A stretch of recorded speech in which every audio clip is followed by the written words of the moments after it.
क्या बात करनी है बताइए।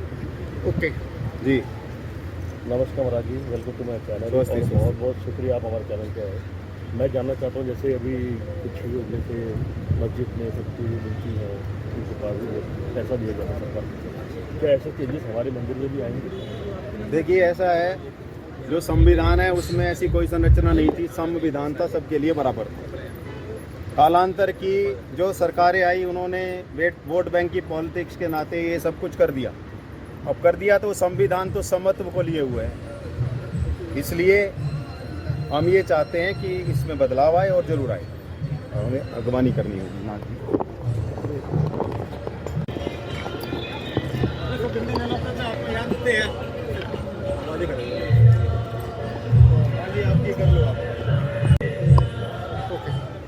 अब क्या बदलाव लाएंगे इस तरह? देखिए, ऐसा है, हमारी सरकार से ये मांग है कि समत्व को लिए हुए जो संविधान है उसको ठीक तरीके से व्याख्यात करें और रिलीजियस एंडोमेंट एक्ट को अबॉलिश करें, ताकि हमारे मठ मंदिर सुरक्षित हों। यदि धर्म सुरक्षित रहेगा तो देश रहेगा, अन्यथा कोई ना कोई तान बन जाएगा, जैसे अफगानिस्तान बन गया, तालिबान बन गया। यदि हिंदुत्व है तो भारत है, भारत कोई तान नहीं बनेगा, भारत जो है विश्व गुरु बनेगा और ये मठ मंदिरों के माध्यम से ही बनेगा। इनको पूर्ण स्वतंत्रता दी जाए और जो भी पूर्व सरकारों ने कुकृत्य किए हैं वोट बैंक की राजनीति के तहत उसको ठीक करें, उसको पुनः यथासंभव सबके लिए समत्व करें, अन्यथा तो हिंदुत्व के पक्ष में कुछ ना कुछ करें। हमारा ये आह्वान है। जय भवानी, जय भवानी। नमस्कार पंडित जी। नमस्कार। ये जो आज कालका जी मंदिर में जो प्रदर्शन करे जा रहे हैं, किस उपलक्ष्य में करे जा रहे हैं, बताएंगे जरा? देखो, ये मठ मंदिर जो आंदोलन जो हो रहा है, मेरा नाम सचिन वशिष्ठ है और करीबन 25 साल से मैं कालका मंदिर से जुड़ा हुआ हूँ। यह आंदोलन इससे पहले सनातन धर्म के लिए काफ़ी बार श्रीनाथ अब्दुल जी जो यहाँ के मेहनते हैं उन्होंने कराया है, लेकिन आज पहली बार जो आंदोलन है वो मठ मंदिर मुक्ति आंदोलन जो है उन्होंने पहली बार कराया है। उसका कारण यह है कि कालका जी मंदिर आज से करीबन 2 महीने पहले ये पुजारियों के हिस्से में आता था, ये महंत जी के हिस्से में आता था और ये योगी बाबाओं के हिस्से में आता था। लेकिन अब सरकार ने करा है कि इन सबको 20 शायद 15 लाख रुपए महीना जो यहाँ जो एसोसिएशन जो सरकार की ओर से जो आदमी बैठा उसको देना पड़ेगा, और प्लस नवरात्रों में 20 लाख रुपए महीना देना पड़ेगा जो भी बारीदार होगा, क्योंकि इसका हर महीने ठेका आता है इनके पास में। स्थिति अब यह है कि अब इनको ये लग रहा है कि सरकार इसको अपने कब्जे में कर रही है मंदिर को, इसलिए इन्होंने ये आंदोलन किया। आज से पहले क्यों नहीं किया? कारण मैं आपको बताता हूँ, अब सुनिए आप, कि आज से पहले इस मंदिर के अंदर कोई भी आदमी अगर पैसा चढ़ाता है, अगर कोई भी आदमी आज से इसमें पैसा चढ़ाता है, वो पैसा पुजारी पैसा चढ़े, पंखा चढ़े, एसी चढ़े, गाड़ी चढ़े, नारियल चढ़े या चुन्नी चढ़े, जो भी मतलब चढ़ता था, कोई भक्त चढ़ाता है मंदिर में, वो पुजारी अपने परिवार उसको अपने घर ले जाता है, उसको अपने घर ले जाता है। दिल्ली का एक पहला ऐसा मंदिर है जो प्राचीन मंदिर है और इसका बिल्कुल 0% विकास है, 0% विकास है। आप जाके देखो इस मंदिर में, अगर आप जाएंगे तो पहले बहुत बड़ा रास्ता था, पुजारी ने मतलब दुकान बना दी और वो दुकान बन के वो रास्ता बिल्कुल छोटा कर दिया है। यहाँ से कोई भक्त जाता है उसके जेब में से मोबाइल निकल जाता है, पर्स निकल जाता है। ये जो सरकार ने किया है ये बहुत अच्छा किया है, इसका मैं पूर्णता से समर्थन करता हूँ। पहली बात तो जो भी कोई प्राणी जाए, जो भी इंसान यहाँ से जाएगा कभी सेफ तो जाएगा, और जाएगा यहाँ से हिंदू ही, कोई साला मुसलमान तो यहाँ से जाएगा नहीं है, जब वो जाएगा नहीं जाएगा ना। तो इसलिए हिंदुत्व के लिए ये सरकार ने जो कदम उठाया है ये बहुत बढ़िया उठाया है। अब मैं आपको एक बात कहना चाहता हूँ, इस मठ मंदिर के आंदोलन में जितने बार महात्मा आए, कोई जगत गुरु है, कोई आचार्य महामंडलेश्वर है, कोई मंडलेश्वर है। आज से कुछ समय पहले आपको बता दूं कि करीबन अप्रैल के महीने में हरिद्वार के अंदर ये क्या नाम इसका वो लगा था, वो क्या बोलते हैं उसको, कुंभ लगा था, महाकुंभ लगा था। इस महाकुंभ में मैं भी गंगा जी नहाने के लिए गया। मैं जब गंगा जी नहाने गया तो मेरे काफ़ी महात्मा लोग मेरे जानकार थे। मैंने देखा तो उन्होंने से मेरी बात हुई तो उन्होंने कहा कि भाई सचिन जी, अभी तो धर्मशाला हमारी बुक है, धर्मशाला बुक है। तो मैंने एक होटल किया और होटल में जाके मैं रात को रुका, जो कि मैं स्वयं विश्व ब्राह्मण के राष्ट्रीय महासचिव भी हूँ, प्रवक्ता भी हूँ, हिंदू वाहिनी का सेंट्रल मंत्री भी हूँ प्रदेश का। मैंने दोनों नेत्रों से अपनी एक चीज़ देखी जो कि मुझे देख के बहुत मतलब रोना आया वहाँ।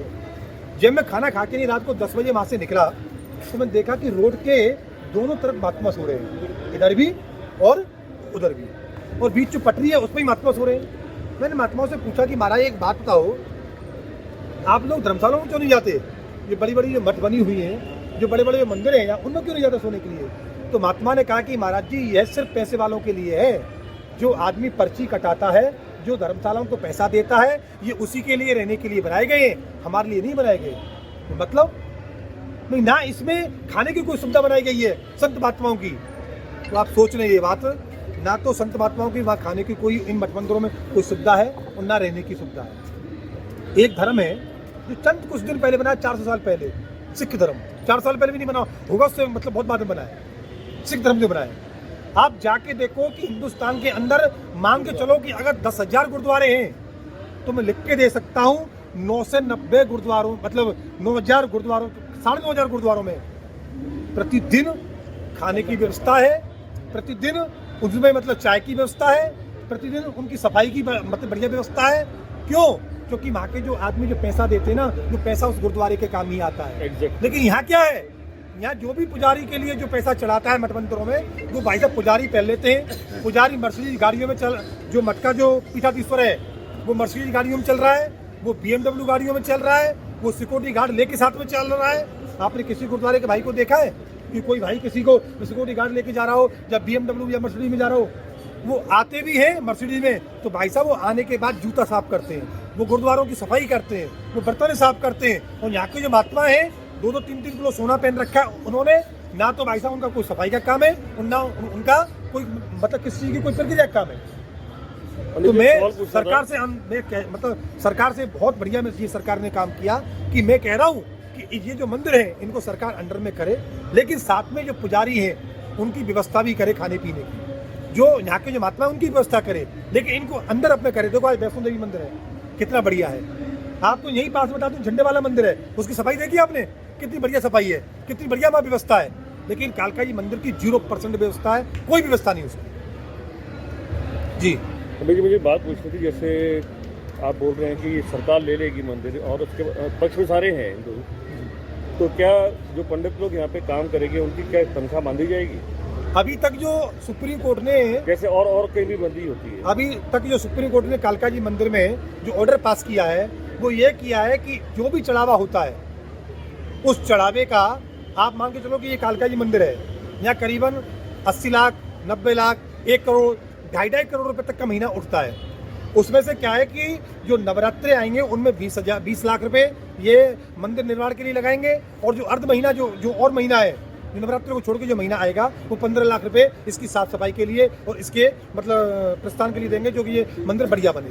सुप्रीम कोर्ट का बहुत बढ़िया आदेश है, इसमें कोई संदेह नहीं। तो हमें लगता है कि गवर्नमेंट के पास आने के बाद व्यवस्था काफ़ी अच्छी हो जाएगी, बहुत बढ़िया होगी, सच्चाई है। अभी तक क्या है कि अभी तक तो आपने देखा ही होगा कि यहाँ जो व्यवस्था है, जिसकी मतलब कहने का भाव ये है कि कोई भी आदमी आता है उसके संबंध है, वो अपने बढ़िया यहाँ के मंदिर में पुजारी को दर्शन कराएगा उसको, और इसके संबंध नहीं है वो बेचारा बाहर से धक्का खा के चला जाएगा। अगर ऐसी व्यवस्था बनेगी तो सबको दर्शन मिलेंगे। तो मतलब यहाँ पे भाई भतीजावाद खत्म होने वाला है? बिल्कुल होना चाहिए, बिल्कुल होना चाहिए।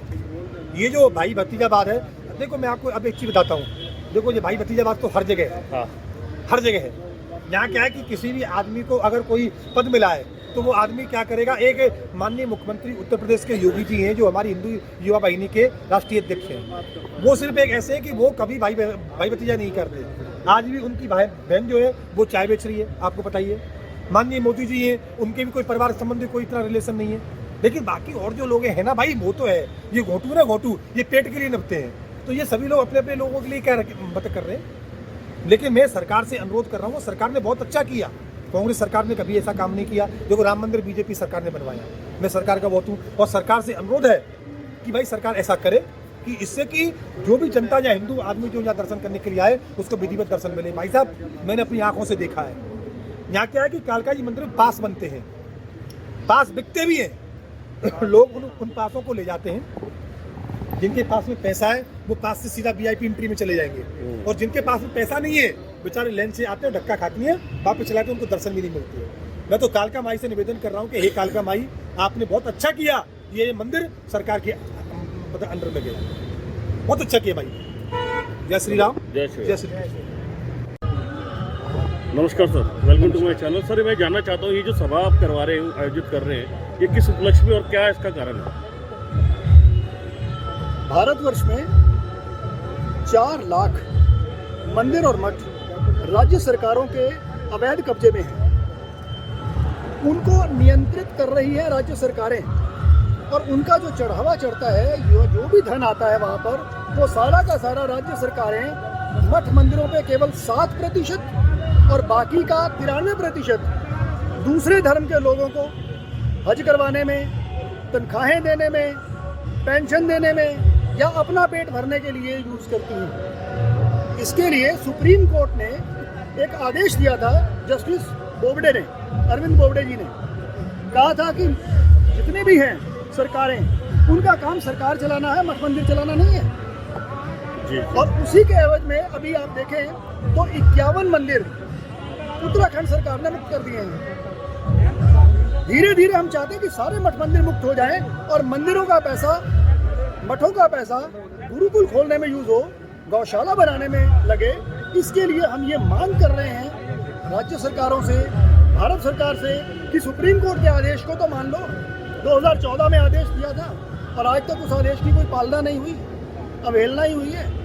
जब एक सुप्रीम कोर्ट का जज ही कह देता है कि जितने भी मठ मंदिर हैं उनका सौंप दो नियंत्रण, उनके न्यासों को सौंप दो, उनके लोगों को सौंप दो, राज्य सरकारों का काम ये नहीं है, उसके बाद क्या बचता है? सही बात। लेकिन बहुत कम मंदिर मुक्त हुए हैं। हम ये चाहते हैं कि पूरे भारतवर्ष के मंदिर, जैसे केरल में है, कर्नाटक में है, आंध्र प्रदेश में है, तमिलनाडु में है, ये सारे के सारे मुक्त हो जाने चाहिए और इनका पैसा जो है धर्म के लिए, धर्म की स्थापना के लिए, समाज कल्याण के लिए वितरित किया जाए। और ये कालका जी मंदिर आपने मतलब केंद्र सरकार में आ चुका है, कैसे? कालका जी मंदिर के मठाधीश्वर सुरेंद्रनाथ अवधूत जी, उनके निर्देशन में और सिद्ध योग मठ अखाड़ा के बाबा अलखनाथ जी महाराज, उनके साथ मिलकर बाकी सारे साधु संत समाज मिलकर हम ये यहाँ मांग करने के लिए आए हैं, सरकार पर दबाव बनाने के लिए आए हैं कि जल्दी से जल्दी हमें मुक्ति दो। क्योंकि ना तो मस्जिदों का पैसा लिया जाता है, ना चर्चों का पैसा लिया जाता है, किसी दूसरे धर्म का पैसा नहीं लिया जाता, तो केवल हिंदू धर्म के मंदिर और मठ से ही पैसा क्यों इकट्ठा किया जाता है? क्या आज भी हम जजिया कर दे रहे हैं, मुगल कालीन युग में जी रहे हैं? और अगर नहीं तो फिर हमारा हक हमें दे दो। सर आपने जब ये आपके उसमें आ जाएगा तो क्या चेंजेस आएंगे इसके अंदर? हाँ। क्या चेंजेस लेना चाहते हैं? देखिए, गुरुकुल खुलेंगे, गुरुकुल खुलेंगे, उसमें गीता पढ़ाई जाएगी, रामायण पढ़ाई जाएगी। रामायण पढ़ाई जाएगी तो भरत जैसे भाई मिलेंगे, शत्रुघ्न जैसे भाई मिलेंगे, लक्ष्मण जैसे भाई मिलेंगे, पवित्रता आएगी। वेद पढ़ाए जाएंगे, हमारे भीतर एक नैतिक साहस का उदय होगा। जब तक आदमी के अंदर नैतिकता नहीं है, हमारा चरित्र गिरता जा रहा है। भारतवर्ष में मैं आपको ध्यान से बता दूं कि 3.5 से 4 करोड़ ये भगवा वस्त्र वाले घूम रहे हैं, लेकिन भारत सबसे अधार्मिक देश हो गया क्योंकि हमने अपनी संस्कृति को खो दिया, भारतीय संस्कृति को खो दिया है। भारतीय संस्कृति को ऊंचा उठाने के लिए, उज्जवल करने के लिए, भारत को धर्म गुरु, राष्ट्र गुरु, विश्व गुरु बनाने के लिए ये मुहिम छेड़ी गई है। और हम लोग एक करके छोटी छोटी कड़ियां हैं, जैसे माला के मनके होते हैं ना, हम छोटे छोटे माला के मनके हैं जो यहाँ इकट्ठे हुए हैं और महाराज जी के आदेश के साथ जो इस धागे का काम कर रहे हैं, जिन्होंने हमें पिरो कर यहाँ पर लाए हैं, ये बहुत बड़ी बात है। धन्यवाद। जय माँ भवानी, जय माँ भवानी। ये है जी महाराज बाबा अलखनाथ जी महाराज। हमारे मठ मंदिरों के साथ जमीन नहीं होती, कुछ दुकानें नहीं होती, तो शायद भगवान की भोग राग आरती भी कठिन हो जाती, क्योंकि अयोध्या, मथुरा, काशी से लेकर के जितने भी 12 ज्योतिर्लिंगों के मंदिर हैं, ये सभी के सभी मंदिर सरकार के कब्जे में है। हद तो तब हो गई जब 5 लाख करोड़ रुपए पद्मनाभ स्वामी के मंदिर त्रावणकोर केरल के राज परिवार के पास वो मंदिर था। राज्य सरकार ने उस पर कब्जा कर लिया, लेकिन राज परिवार ने हार नहीं मानी। राज परिवार सुप्रीम कोर्ट तक केस लड़ा। उस एक मंदिर पर्टिकुलर उस मंदिर के संबंध में सुप्रीम कोर्ट ने यह डिसीजन दिया कि Hindu temple should not govern by government. Hindu temple govern by Hindu devotees. Hindu मंदिरों का संचालन सरकार नहीं करेगी, कोई भी मंदिरों का संचालन हिंदू श्रद्धालु करेंगे। वह मंदिर उस राज परिवार को वापस मिला, लेकिन उसके बीच में एक घटना घट गई कि जो सुप्रीम कोर्ट के आदेश से 1000 साल में राज परिवार ने उस मंदिर के 5 लाख करोड़ का सोना बचा करके रखा। पुजारी के बेटे को भूख भी लगी तो मंदिर से सोना खरोच करके पुजारी ने नहीं बेचा, उसका भूखा बेटा सो गया। लेकिन सोने की गिनती कराने में